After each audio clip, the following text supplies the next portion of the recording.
Alors bonsoir à tous et bonsoir à toutes et merci d'être présents chez Filigrane aujourd'hui pour notre rencontre littéraire du jour. Nous avons le plaisir d'accueillir Hélène Frappa qui a plusieurs casquettes puisqu'elle est à la fois écrivaine mais également traductrice et critique de cinéma. Alors vous la connaissez certainement pour ses nombreux romans, L'agent de liaison, Sous réserve, Inverno, mais aussi Par effraction qui avait reçu le prix Belter Fondation de la Poste. Alors elle est avec nous ce soir pour nous présenter son dernier ouvrage, Lédiane, publié aux éditions Actes Sud, qui est ici avec une très jolie couverture pour ne rien cacher. Alors, est-ce que, pour ceux qui ne l'auraient pas encore lu, vous pourriez nous dire deux mots de votre histoire? C'est l'histoire d'une maison hantée qui est surtout une maison qui hante, c'est-à-dire c'est l'histoire en fait d'une jeune femme qui est agent immobilier et qui est hantée par le rêve, un rêve récurrent, toujours le même, qui revient.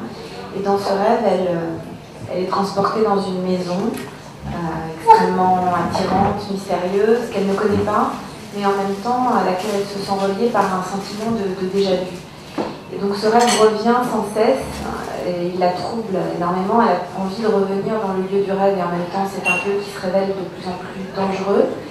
Et peu à peu, ce rêve va s'infiltrer dans son quotidien, qui est fait justement de visites de maison, puisqu'elle est agent immobilier dans la plaine Monceau, qui est le quartier le plus, disons ce qu'on appelle le Triangle d'Or, le quartier le plus cher de Paris, avec des hôtels particuliers extraordinaires, notamment qui donnent sur le parc Monceau.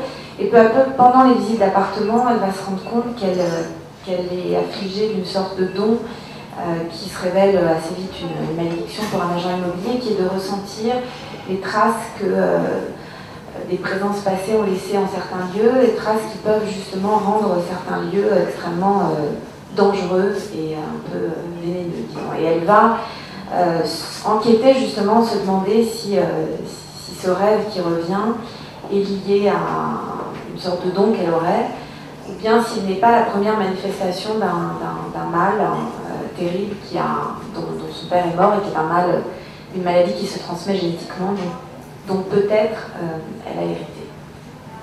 Alors, vous l'expliquez, le roman consiste aussi en l'évocation d'une maison hantée ou qui hante.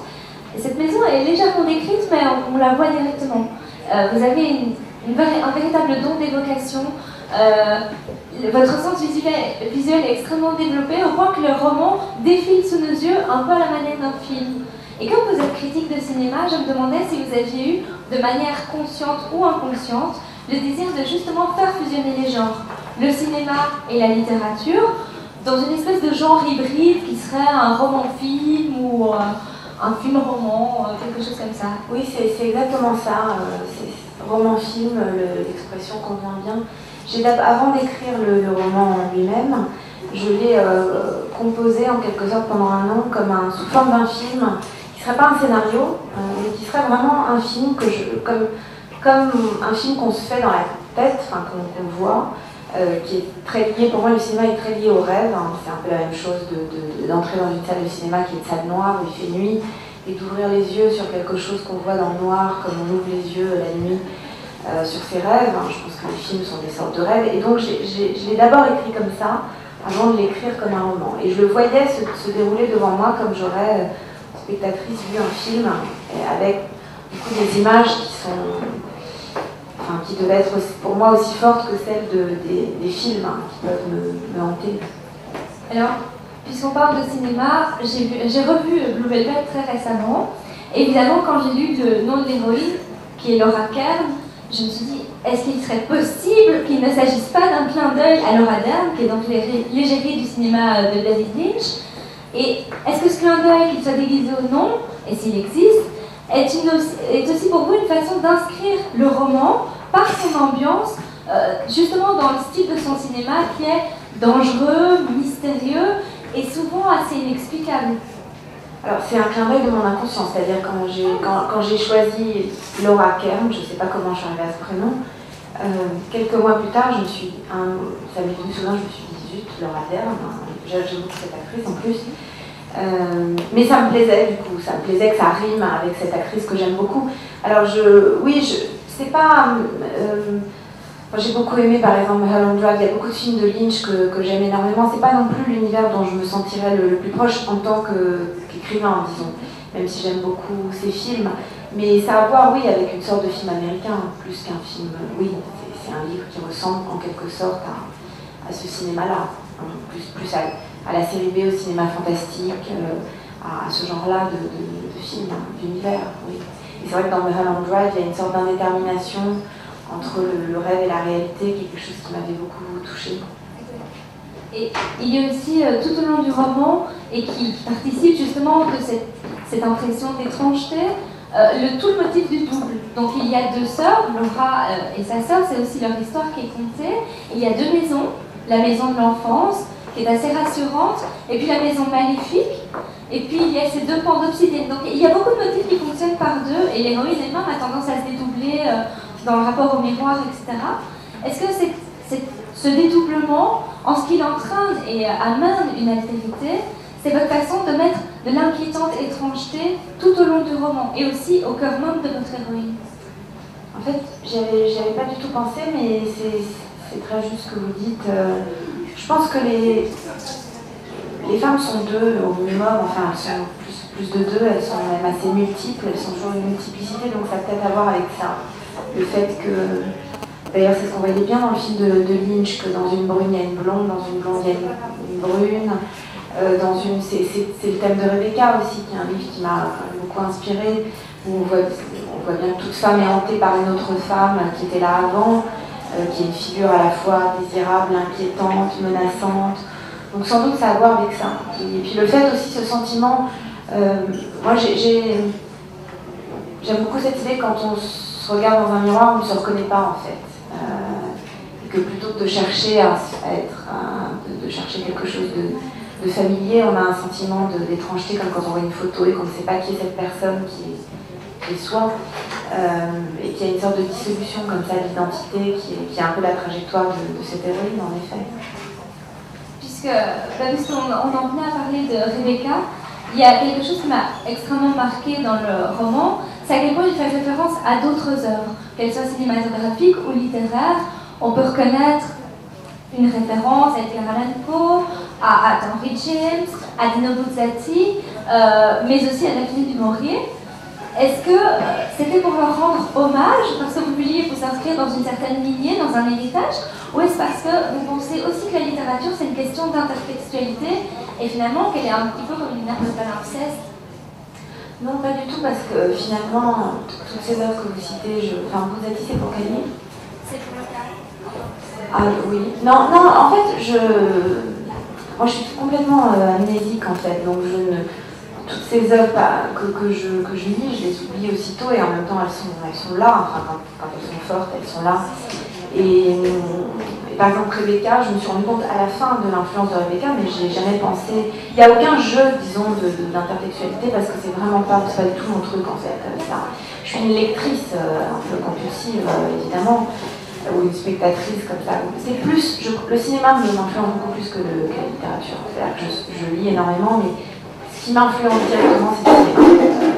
Sans doute parce que c'est l'art qui pour le coup, moi qui n'ai pas de mémoire, que je retiens le mieux, qui s'imprime le mieux. Et donc, s'il m'est arrivé de penser, toutes ces références que vous citez, je les vois par là, par exemple. Donc, elles y sont sans doute, hein, je veux dire, c'est sans doute tout à fait juste ce que vous dites, mais disons que je n'ai pas cherché à le faire consciemment. En revanche, il m'est arrivé de penser, mais vraiment à des détails de choses, par exemple, d'une certaine manière dont un acteur américain peut tenir sa cigarette, des choses comme ça, c'est plutôt ça qui m'a influencé, des choses des gestes, des Gene Kelly dans une scène d'une comédie musicale qui chante et puis on voit la brune de sa cigarette, enfin des choses comme ça. Mais justement, je parlais du cas parce que... en tout cas, j'ai vu ça quand j'étais petite, je m'en souviens même pas en fait. Mais vraiment, pour moi, il m'a semblé évident qu'il y avait un rapport. Déjà parce que la rue dans laquelle se trouve la maison commence par K, et au début, c'est juste K et un point. Comme dans la nouvelle de Buzzati. Et puis là, c'est vraiment pour ceux qui l'ont lu, je vous fais un bref rappel, c'est un petit garçon qui est sur le bateau avec son père, et il est à la proue, et soudain, il voit une espèce de bête qui ouvre la gueule dans l'eau, et il s'agit d'un requin, une espèce d'animal un peu monstrueux, pas vraiment un requin, mais il y a peut-être quelque chose qui y ressemble. Et son père lui dit, voilà, cet animal que tu as choisi, il va te suivre jusqu'à la fin de ta vie, jusqu'à ce qu'il arrive à te dévorer. Et donc du coup, il est complètement traumatisé par ça. Son père lui interdit d'aller sur la mer parce que c'est un trop grand risque. Et pourtant, devenu homme, il pourrait mener une vie solitaire, aisée, confortable, facile. Mais il décide de ne pas le faire. Il décide d'affronter justement ce danger, cet ennemi, et de reprendre la mer. Parce que l'abîme est plus profond et plus tentant que le confort et que la sécurité. Et j'ai vraiment ressenti, déjà par l'allusion au cas, mais aussi parce que sans cesse on a l'impression que cette héroïne pourrait choisir d'oublier ce rêve, d'être amnésique à ce niveau-là, mais elle décide de ne pas le faire, elle décide de l'affronter jusqu'au bout. Et du coup je me demandais si pour vous aussi, cette espèce de tentation de la vie, elle fait qu'à un moment ou à un autre, c'est notre destin et on ne peut pas faire autrement, comme pour cette maladie dont elle ne sait pas si elle en est atteinte ou pas.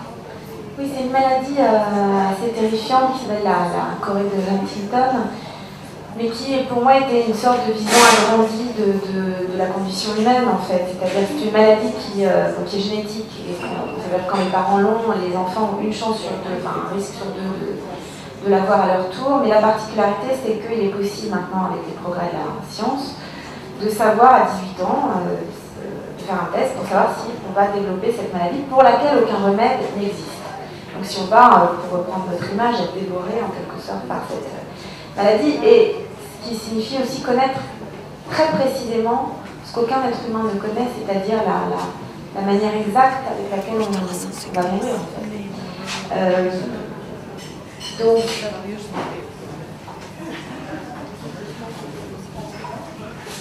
pour répondre, oui, c'est comment dire, on peut appeler ça une malédiction, mais en même temps, je pense qu'il y a moyen de récupérer cette malédiction sous la forme de la liberté. S'approprier ce qui est une malédiction sous la forme de la liberté. Et peut-être c'est ça ce que vous dites sur l'abîme et sur cette nouvelle que j'ai complètement oubliée, mais qui m'a l'air sublime. Là, j'ai lu ça quand j'étais petite. J'ai peur d'Inobitsat, mais ça fait très longtemps que je ne l'ai pas lu. Mais et oui, c'était très très beau, cette idée finalement qui est une métaphore de la mort qui nous suit tous et qui va nous dévorer, mais que si on choisit justement qu'elle nous accompagne, du coup c'est pas la même chose que d'être aveuglément dévoré, disons. Oui, donc c'est un peu le trajet que fait Laura, en effet, dans le livre. C'est-à-dire qu'à un moment, elle se réapproprie quelque chose et elle décide d'aller jusqu'au bout et d'essayer de comprendre aussi la vérité et la nature secrète de ce qu'elle doit affronter, justement. Alors, je pense qu'on peut juste s'interrompre une seconde pour faire une lecture, parce que la langue du texte est juste superbe, elle est vraiment très travaillée, en même temps très rythmée. Je pense que ça doit être une influence du cinéma aussi. Donc, je pense que ce sera juste un énorme plaisir de vous entendre lire une partie.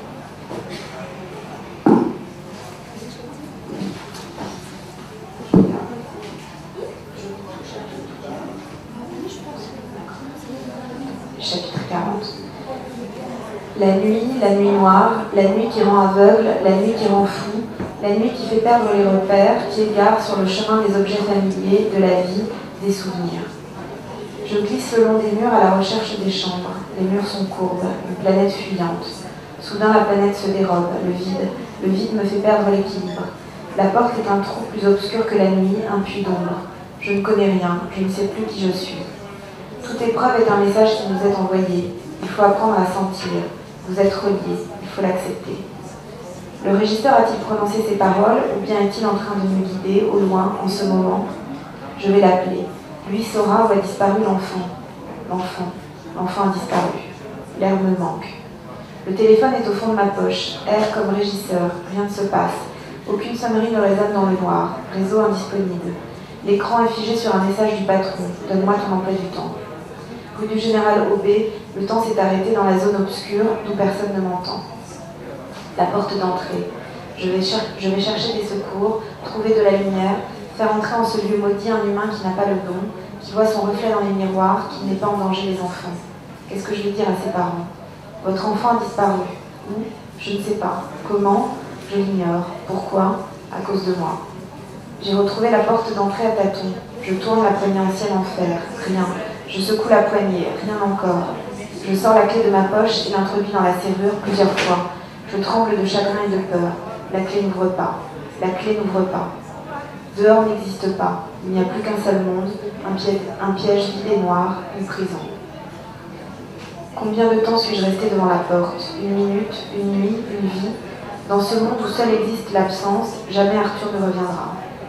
Avec des gestes d'automate, je trouve le chemin du salon. Derrière les fenêtres, la tourelle me surveille. La force est sans pitié, la force est sans joie.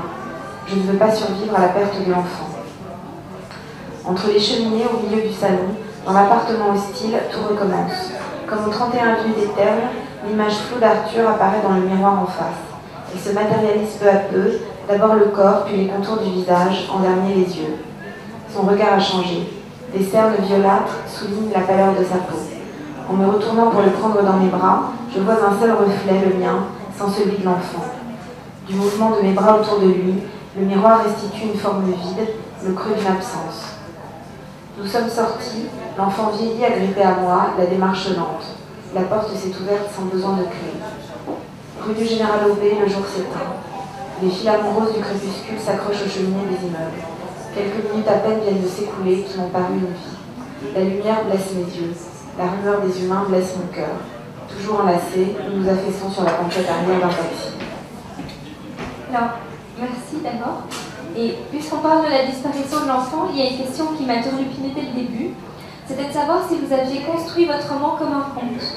Parce que il y a déjà cette petite comptine que chante l'enfant lorsqu'il entre dans l'appartement et qui moi, m'a évoqué le personnage de Rumpelstiltskin. Et puis, vous dites à un moment que la visite de l'appartement de nouveau a duré 1000 ans, comme pourrait l'être le sommeil de la Belle au Bois dormant. Cet enfant disparaît, un petit peu comme Alice au Pays des Merveilles. Et du coup, je me suis demandé si réellement vous vouliez faire référence à un conte, si vous vouliez le construire à la manière d'un conte, et si oui, quelle serait la morale que vous aimeriez en tirer? Qu'est-ce que vous aimeriez qu'on en dise?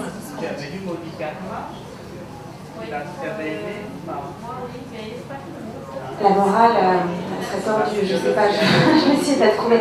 Non, en fait, j'ai pas voulu le construire comme un conte au sens où j'ai rien voulu faire en réalité, sinon que j'aime énormément les contes et que c'est en effet une lecture qui m'a sans doute beaucoup influencée. Et j'aime les contes pour ce qu'ils ont justement de tordu, de mystérieux et d'effroyable aussi, c'est-à-dire cette sorte de crudité, de la violence du monde de l'enfance qu'ensuite les gens oublient, mais qui est absolument au premier plan dans les contes. Le livre est parti d'une vision qui était la vision d'un enfant qui disparaissait dans un grand appartement, pendant la visite qu'une famille, bien sous tout rapport, faisait pour acheter un appartement, et il était comme englouti par les lieux avant de réapparaître tout aussi mystérieusement. Mais oui, vous avez raison, je pense qu'il y a quelque chose du conte et de l'effroi sans doute qu'il y a dans les contes, et aussi cette temporalité qui est sans doute le temps de la fiction, qui est un temps, souvent les écrivains font semblant de créer une temporalité qui correspond à ce qui est censé être le temps de la réalité, mais bon, si on considère que la réalité n'existe pas, enfin en tout cas qu'elle existe c'est toujours une construction de l'esprit, on est beaucoup plus libre, hein, du coup, dans ces cas-là, de distordre complètement le temps. Effectivement, Alice au Pays des Merveilles, c'est un de mes livres préférés, il y a quelque chose de ça aussi, je suis d'accord, et puis ce personnage, c'est très fort finalement, cette idée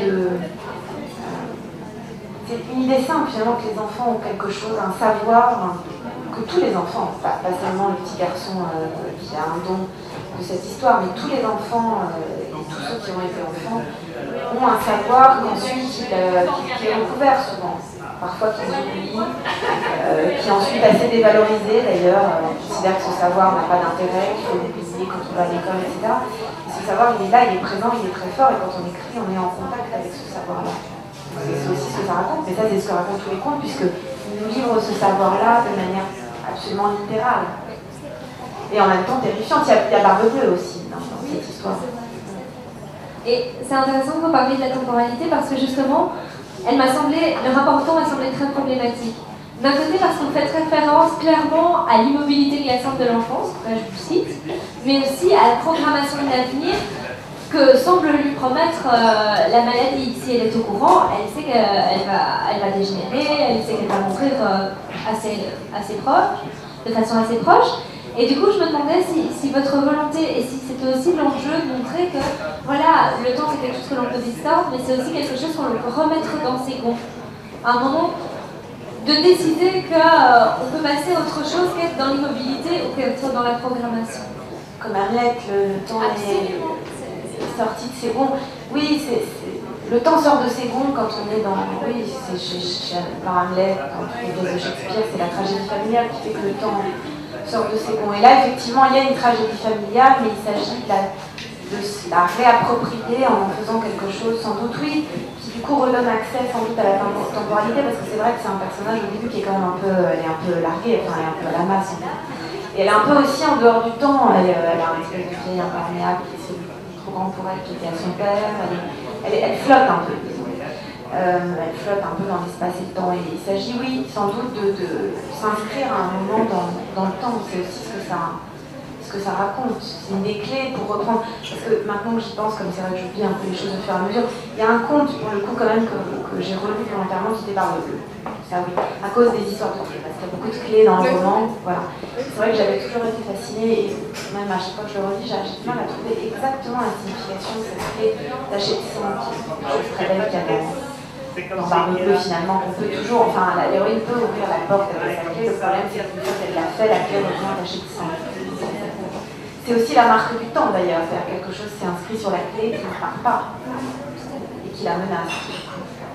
Et c'est aussi à ce niveau-là, dans Par effraction, non, si, c'est dans Par effraction, vous racontez l'histoire d'une télépathe, et dans ce cas-ci, vous racontez l'histoire d'une femme qui peut sentir, mais aussi réparer les énergies généralement néfastes liées à certains lieux. Alors, on peut, ces choix ésotériques, je vais mettre un mot dessus, mais que vous faites, est-ce que c'est justement pour montrer que la littérature, pour reprendre une expression, le titre d'un film de Fritz Lang, elle est le meilleur moyen de trouver et de découvrir le secret derrière la porte, d'essayer d'autres choses? Oui, ça c'est un de mes films préférés, Le secret derrière la porte. Et justement parce qu'on voit exactement, ça commence, c'est très beau, il y a une voix d'une femme, c'est qui est dans l'eau, il y a des sortes de fleurs qui flottent, et puis c'est une femme qui parle avec une voix extrêmement comme si elle était traquée par quelque chose, et elle raconte qu'elle est à la veille de son mariage, etc. Et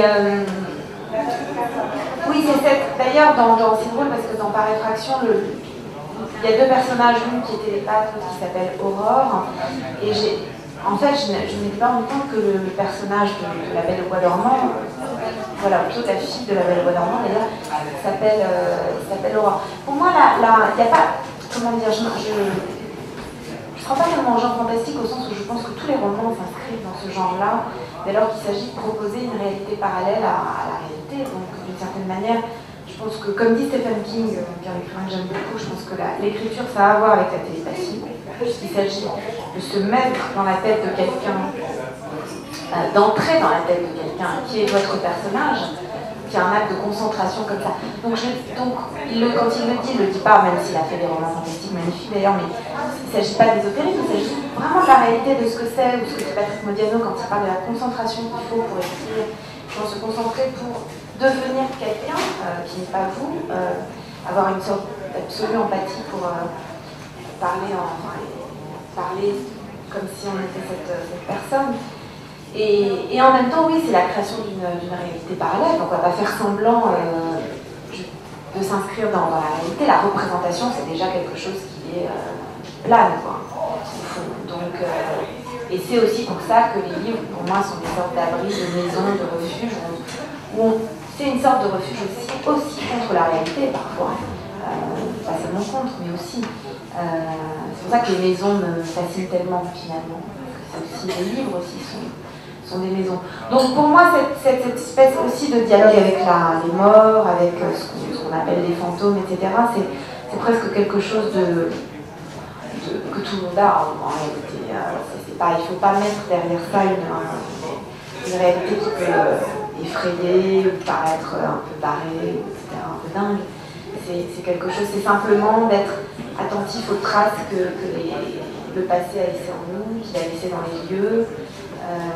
Les souvenirs, c'est une sorte de fantôme de réalité aussi. Alors, on vit constamment avec des souvenirs.